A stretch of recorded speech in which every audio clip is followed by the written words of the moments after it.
எப்படி இருக்கீங்க ருக்ஸ்? பார்த்தா தெரியலையாமா? சூப்பரா இருக்கா? இந்த அவமானம் உனக்கு தேவையா? ஏதாவது கொஸ்டின் கேட்கணும்னா கேளுங்கப்பா, எது வேணா கேளுங்க.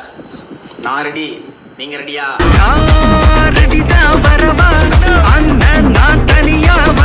நீங்க கமிட்டடா? எடுத்த உண்மை இந்த கேள்விதானா? இல்ல சிங்கிள் தான். செக்கில ஆட்டின சுத்தமான உருட்டு. அப்புறம் நம்ப முடியல, நான் விட்டு என்ன பண்றது? வேணா துண்டை போட்டு தாண்டவா? உங்க வாய்ஸ் அழகா இருக்கு. போய் சொல்லாதீங்கப்பா.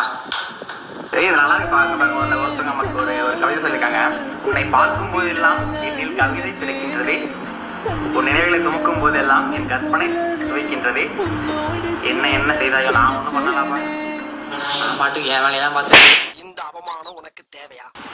உங்க க்ரஷ் நேம் சொல்லுங்க. எனக்கு எல்லாம் க்ரஷ் எல்லாம் யாருமே இல்லம்மா. நீங்க என்னடா இது ஃபில்டர் மாதிரி போச்சு? சாம்பார் ஆப் எனக்கு. நான் ரூபனே மீனிங் வச்ச எங்க அப்பாக்கே தெரியலமா. நான் கேட்டேன் எதுக்கு இந்த பேர் வச்சிங்கன்ட்டு. ஆக்சுவலா என்னோட நேம் இதை பத்தி பேசினா அப்புறமேட்டு ரிலீஜன் பத்தி பேசணும்னு சொல்லுவீங்க. வேணாம். ஆனால் வந்து எது எவ்வளோ பெரிய இது வந்தாலும் ஒரு வாட்டி யோசிச்சு தான் பேசணும் போல சோசியல் மீடியாலாம். உஜாரையா உஜாரு ஓரஞ்சார உஜாரு நயட்டு உஜாரு வாங்காது உஜாரு. நான் சேலம்ல நம்ம எடப்பாடி தெரியுமா? எடப்பாடியிலிருந்து மிக அருகாமையில் வெறும் 5 கிலோமீட்டர் தொலைவில் தான் இருக்கேன். டேய் வண்டி எடுக்கடா. ஏன்னா கருத்தா பேசுங்க, எனக்கு ஆசைதான். தெரிஞ்சா பேச மாட்டேனா? எப்படி வச்சாலும் நீ அழகா ரூப்ஸ். கொளுத்தி போடுங்க உங்க பாட்டுக்கு. உங்களுக்காக பிட்டா போட்டுறேன்.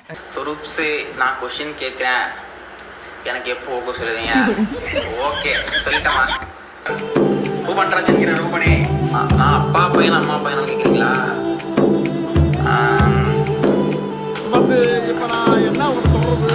சரி விடுங்க, அதை பற்றி பேசுகிறாங்க. ரூபனே, உங்கள் க்ரஷ் நேம் சொல்லுங்கள். ப்ரூ, எனக்கு ஆக்சுவலாக புரியல. க்ரஷ்னா என்ன ப்ரூ? அதான் ப்ரூ நானும் ரொம்ப நாளாக கேட்கணுன்ட்டே இருக்கேன்.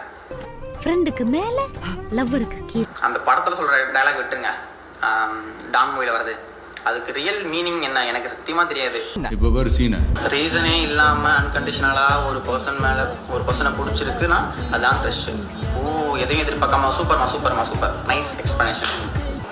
கொரியன் பை ஹாஸ்டல் பார்க்குறீங்களா? எப்படி? பட்ட பகலிலே பங்குனிலே பார்த்துருக்கீங்களா? சூப்பர்மா. பட்ட பகலிலே வெயிலிலே என்னை பார்த்து சிரிக்கும் நிலா. குட்டி பையனா? ஹலோ, எனக்கு 22 வயசு ஆகுதுமா. குட்டி பையனா இல்லை, அழகு பையா. ஒரு ஹாய் சொல்லுங்க. ஹாய்மா. Okay bro, as a moderator. So இப்போது நான் ஒரு 2 பேர்த்த பார்த்தீங்கன்னா மாடரேட்டராக போட போகிறேன்ல, ஓகேவா? ஸோ ஆக்சுவலாக என்னோட லைவை எப்பவுமே பார்க்குறவங்க. ஸோ 2 பேர்த்த நான் பார்த்தீங்கன்னா மாடரேட்டராக போகிறேன். அந்த பேட் கமெண்ட்ஸை மட்டும் அவன் பண்ணுறானா அந்த நாய்ங்களை அப்படியே ரிமூவ் ஃப்ரம் லைவ் கொடுத்துட்டுங்க. இது ஒருத்தர் தான் மாடரேட்டராக போட முடியுமா? அது நானு. ஓகே நவிமா, உங்களை நம்பி மாடரேட்டரா போட்டிருக்கேன். ஒருத்தர் மட்டும் தான் போட முடியும் போல. ஒரு கமாண்ட் விடாம எல்லாத்தையும் சலிச்சு எடுக்கிறீங்க. செஞ்சிருவேன். மிஸ்டர் நவிமா, என்ன பண்ணீங்க? ஒரே இடத்துக்கு வச்சு புகைச்சிட்டீங்களா? ஒரு கமெண்ட்ஸும் காமிக்க மாட்டேங்குது எனக்கு.